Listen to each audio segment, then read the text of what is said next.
الحمد لله نحمده ونستعينه ونستغفره ونؤمن به ونتوكل عليه ونعوذ بالله من شرور أنفسنا ومن سيئات أعمالنا من يهده الله فلا مضل له ومن يضلله فلا هادي له ونشهد أن لا إله إلا الله وحده لا شريك له ونشهد أن سيدنا ومولانا محمدا أحمد عبده ورسوله أرسله الله تعالى إلى كافة الخلق بين يدي الساعة بشيرا ونذيرا وداعيا إلى الله بإذنه وسراجا منيرا أما بعد فقد قال الله تبارك وتعالى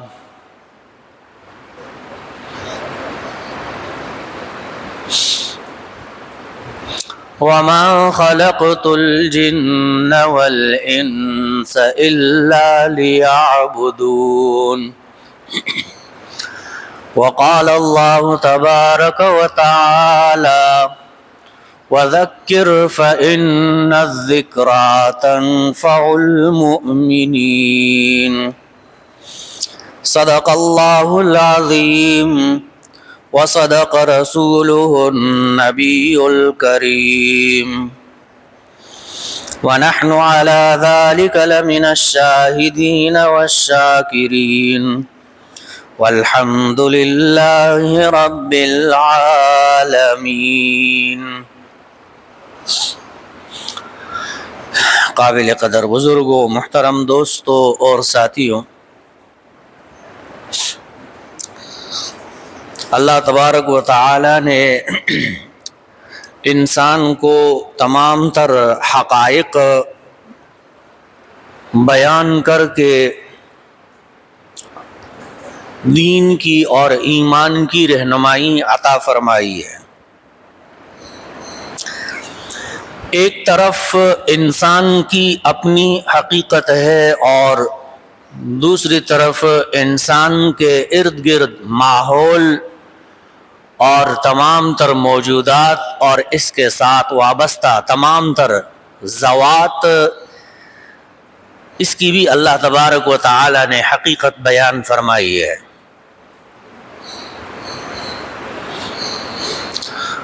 رسول اکرم صلی اللہ علیہ وسلم نے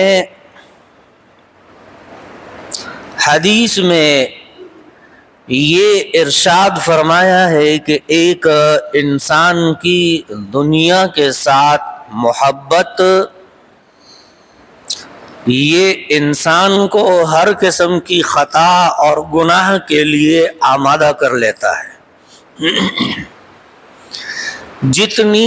جس قدر انسان کے دل میں دنیا کی محبت شدید ہوگی، اسی قدر وہ گناہوں کے اوپر اور خطاؤں کے اوپر، اللہ کی نافرمانیوں کے اوپر یہ آدمی جری ہوگا۔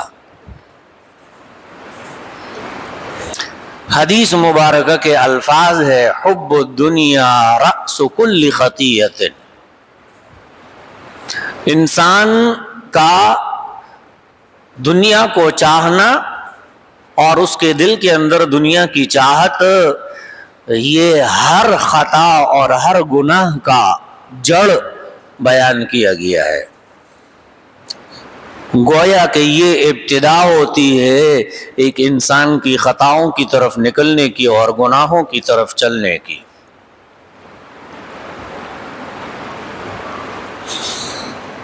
اور جب انسان کو اس کی حقیقت کا ادراک ہو اور اندازہ ہو،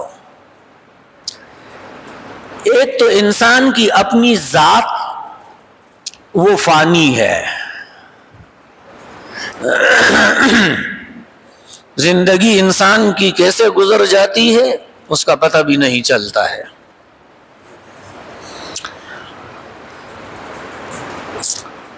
شروع میں انسان کا بچپن ہوتا ہے اور بچپن سے جوانی کی طرف آتا ہے اور جوانی سے پھر بڑھاپے کی طرف چلا جاتا ہے اور پھر بڑھاپے سے انسان فنا کی طرف جاتا ہے۔ قرآن کریم میں اللہ تبارک و تعالی نے ان تمام ترتیب کو یوں بیان فرمایا، اللہ الذی خلقکم من ضعف ثم جعل من بعد ضعف قوة ثم جعل من بعد قوة ضعفا وشیبا۔ اللہ ہی وہ ذات ہے جس نے تمہیں بنایا ہے، خلقکم من ضعف، کمزوری سے پیدا کیا ہے، کمزور ہوتا ہے، لاچار ہوتا ہے، اپنی مدعا اور اپنی مطلوب کو وہ بیان نہیں کر سکتا ہے، اپنے مقصد اور اپنی تکلیف کے لیے اس کے پاس الفاظ نہیں ہوتے، تو یہ انسان کی کمزور حالت ہوتی ہے۔ اور پھر اس کمزوری کی طرف سے یہ جب جوانی کی طرف چلتا ہے، ثم خلق من بعد ضعف قوة، قوت آ جاتی ہے۔ جب بھی اللہ تبارک و تعالی نے انسان کو نصیحت کی ہے تو اس کو کہا ہے کہ تم اپنی پہلی والی حالت کے اوپر غور کرو، جس حال کے اندر تم لاچار اور بے بس تھے، اس حالت کے اندر تمہیں کس نے پالا، کس نے تمہیں سہارا دیا اور کس نے تمہیں وہ اسباب مہیا کیے جن اسباب کی بنا پر تم زندہ رہے اور پھر اس کمزوری کی حالت سے قوت کی طرف نکل آئے۔ اللہ جل شانہ انسان کو ہمیشہ اس بات کی تلقین کرتا ہے کہ اپنی پہلی والی حالت کے اوپر غور کرو، جس نے پہلی حالت کے اندر تمہیں سنبھالا دیا وہی ذات ہے جو تم سے وعدہ کرتا ہے ثم الینا ترجعون، کہ تمہیں ہماری طرف لوٹا دیا جائے گا، تم لوٹا دیے جاؤ گے۔ یہ جو الفاظ ہیں یہ اکثر عربی گرامر کے حساب سے مجہول کے صیغے کے ساتھ ذکر کیا جاتا ہے۔ ایک معروف ہوتا ہے، مثال کے طور پر میں ایک کام کر رہا ہوں یا میں کروں گا، اگر یہ معنی عربی کے اندر لیا جاتا ہے تو یہ معروف سے لیا جاتا ہے، اور ایک ہوتا ہے کہ یہ کام ہو چکا، جب اس کو بیان کیا جاتا ہے تو مجہول کے صیغے کے ساتھ بیان کیا جاتا ہے۔ ثم الینا ترجعون، پھر تمہیں ہماری طرف لوٹا دیا جائے گا یا تم لوٹائے جا چکے ہو۔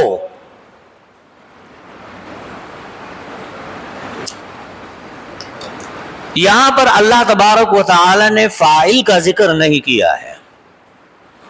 جب فعل معروف ہوتا ہے تو اس کے اندر فاعل کا ذکر ہوتا ہے، اور جب مجہول ہوتا ہے تو اس سے فاعل کو ہٹا دیا جاتا ہے، صرف خبر دی جاتی ہے کہ بھئی فلاں کام ہو چکا، اپنے انجام کو پہنچ چکا۔ تو اللہ تبارک و تعالی نے بھی یہی فرمایا، کیونکہ دنیا کے اندر لوگ مختلف عقائد کے ساتھ رہتے ہیں۔ کچھ لوگ وہ ہیں جو اللہ کے اور کسی بھی خالق کے وجود کو ہی نہیں مانتے، اب ظاہر ہے کہ ان کے نہ ماننے سے حقیقت تو تبدیل نہیں ہوتی نا. اللہ نے قرآن میں فرمایا إِن يَتَّبِعُونَ إِلَّا الظَّنَّ. ایک انسان اگر وحی کی اتباع کرتا ہے تو یہ تو ایک یقینی امر ہے،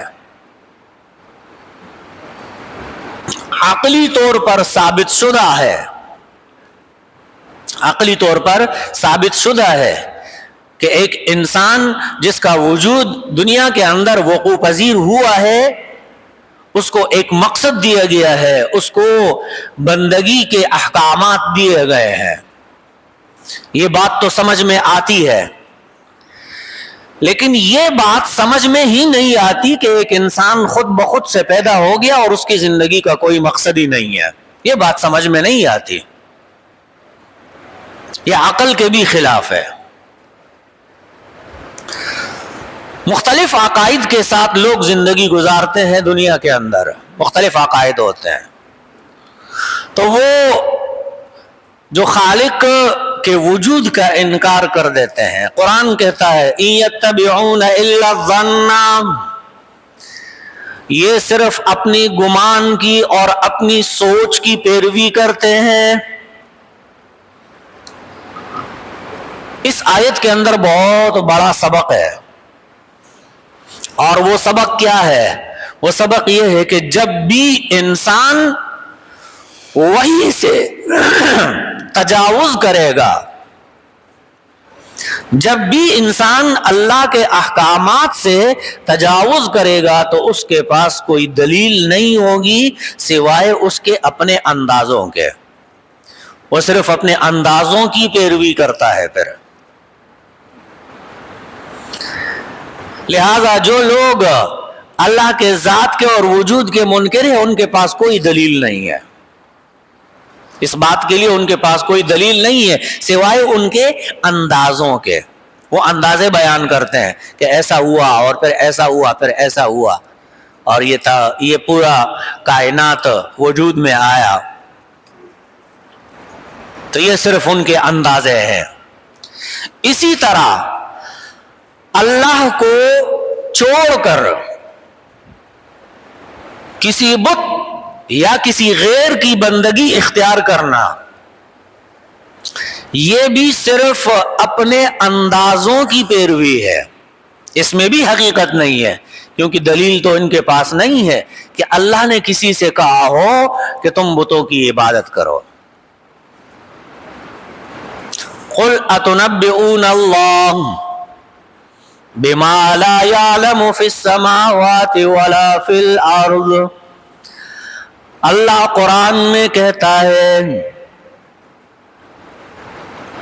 کہ تم لوگوں نے نام رکھے ہیں بتوں کے اور بابوں کے نام رکھے ہیں، فلاں بابا یہ کام کرتا ہے اور فلاں صاحب قبر یہ کام کرتا ہے یا فلاں بت کی عبادت میں. ہندوؤں کے ہاں بہت سارے قسموں کی بت ہوتے ہیں. 33 کروڑ ان کے خدا ہے، 33 کروڑ خدا ہے ہندوؤں کے. اب وہ کس خدا کی کب عبادت کریں گے، اتنے تو ان کی زندگی بھی نہیں ہے. اور ان تمام خداؤں کو بنایا، ان کو نام دیے کہ یہ فلاں اس کے اوپر مندر پر جاؤ گے تو یہ کام ہو جائے گا اور فلاں مندر پر جاؤ گے تو یہ کام ہو جائے گا. اللہ تبارک و تعالی فرماتے ہیں کہ یہ تم لوگوں نے صرف اس کے نام رکھے ہیں.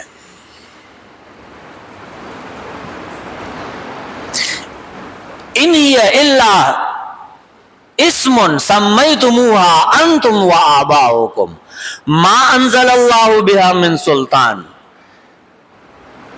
اللہ کی صفت اگر تم کسی بھی اور کو دیتے ہو، وہ رزق کی صفت ہو، وہ رحم کی صفت ہو یا کوئی سی بھی صفت ہو، اگر اللہ کی صفت تم کسی اور کو دیتے ہو تو قرآن میں اللہ تبارک و تعالی فرماتے ہیں انتم و آباؤکم، یہ تمہارا دیا ہوا نام ہے ان کو. ما انزل اللہ بہا من سلطان، اللہ نے اس کے لیے کوئی دلیل پیدا نہیں کی، کوئی دلیل نہیں ہے کہ اللہ کو چھوڑ کر کسی اور کی عبادت کی جائے، کسی اور کی بندگی کی جائے۔ إِن يَتَّبِعُونَ إِلَّا الظَّنَّ، اور پھر قرآن میں اللہ تبارک و تعالی یہی فرماتے ہیں کہ یہ جو ان کی اتباع ہے اور یہ جس چیز کی پیروی کرتے ہیں یہ گمان ہے۔ وَإِنَّ الظَّنَّ لَا يُغْنِي مِنَ الْحَقِّ شَيْئًا، انسان کی سوچ اور اس کا گمان وہ حقیقت کو تبدیل نہیں کر سکتا ہے۔ اگر ایک آدمی یہ کہتا ہے کہ میں یہ بات نہیں مانتا کہ مرنے کے بعد اس کو دوبارہ زندہ کیا جائے گا، تو کیا یہ اس کے اختیار میں ہے؟ یہ انسان کے اختیار میں ہے کہ وہ کہے کہ نہیں میں نہیں مانتا، تو نہ ماننے سے تیرے کیا فرق پڑتا ہے؟ ان الظن لا یغنی من الحق شیئا، اللہ کو اس کی کوئی پرواہ نہیں ہے کہ تم کیا سوچتے ہو، تم کیا سمجھتے ہو، اس سے اللہ تبارک و تعالیٰ کو کوئی لینا دینا نہیں ہے۔ فکر تمہیں ہونی چاہیے کہ اللہ رب العزت نے کیا مقرر کیا ہے۔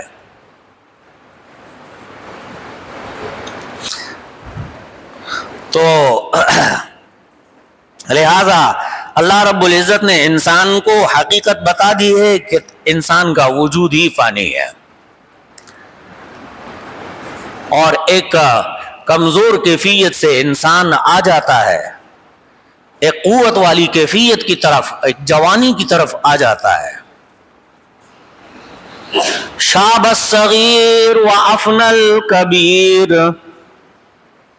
چھوٹا بچہ جوان ہو جاتا ہے، اور وافنى الکبیر، اور جو بڑے عمر کا ہوتا ہے وہ فنا ہو جاتا ہے۔ کر الغداۃ ومر العشی، اور یہی طریقہ چلتا رہتا ہے صبح اور شام کے ساتھ، صبح ہوئی شام ہوئی، اور زندگی کا دور یوں ہی گزرتا جاتا ہے۔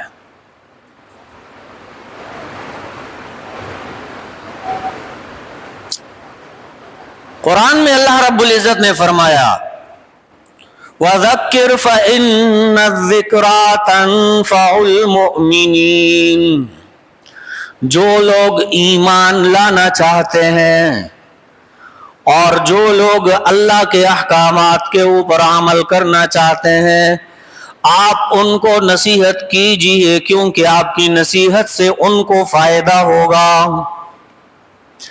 پیغمبر صلی اللہ علیہ وسلم پر سارے لوگ تو ایمان نہیں لائے نا، کچھ کافر رہے، کچھ مسلمان ہوئے،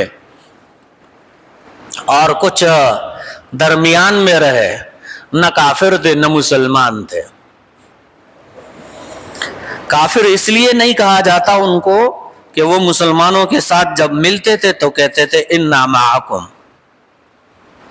اور مسلمان اس لیے ان کو نہیں کہا جاتا ہے کہ جب وہ وَإِذَا خَلَوْا إِلَىٰ شَيَاطِينِهِمْ قَالُوا إِنَّا مَعَكُمْ، جب اپنے شیاطین کے پاس جاتے تھے تو کہتے تھے کہ ہم تو تمہارے ساتھ ہیں، إِنَّمَا نَحْنُ مُسْتَهْزِئُونَ، ہم ان کا مذاق اڑاتے ہیں۔ اللہ یستہزئ بہم ویمدہم فی طغیانہم یعمہون، اللہ تبارک و تعالیٰ فرماتے ہیں کہ یہ مذاق ان کے ساتھ ہو رہا ہے، یہ سمجھتے ہیں کہ ہم مذاق کر رہے ہیں، لیکن مذاق تو یہ اپنے آپ کے ساتھ کر رہے ہیں۔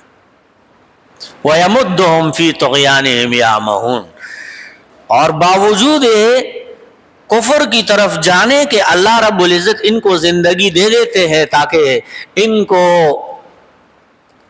زندگی کی وجہ سے یہ یقین ہو جائے کہ بھئی ہمارا کچھ بھی نہیں بگڑنے والا، یا پھر وہ لوگ انکار کر سکے اس حقیقت کا جو اللہ رب العزت بیان کرتے ہیں، جو برملا اعلان کرتے ہیں اس بات کے کہ وہ رب کے وجود کو نہیں مانتے اور اس کے باوجود ان کی زندگی برقرار رہتی ہے۔ اللہ تبارک و تعالیٰ فرماتے ہیں کہ زندگی سے ان کو یہ دھوکہ ملتا رہتا ہے کہ اگر ہم غلط ہوتے تو پھر ہمارے ساتھ ایسا ہونا چاہیے تھا۔ انسان جب کسی مشکل میں اور تکلیف میں آتا ہے تو پھر وہ سوچنے لگتا ہے کہ بھائی میرے ساتھ تو بہت برا ہو رہا ہے اور میں فلاں سے بڑھ کر زیادہ گناہگار تو نہیں ہوں، اس کی زندگی بڑی اچھی گزر رہی ہے اور میری بڑی امتحانات کے اندر زندگی گزر رہی ہے۔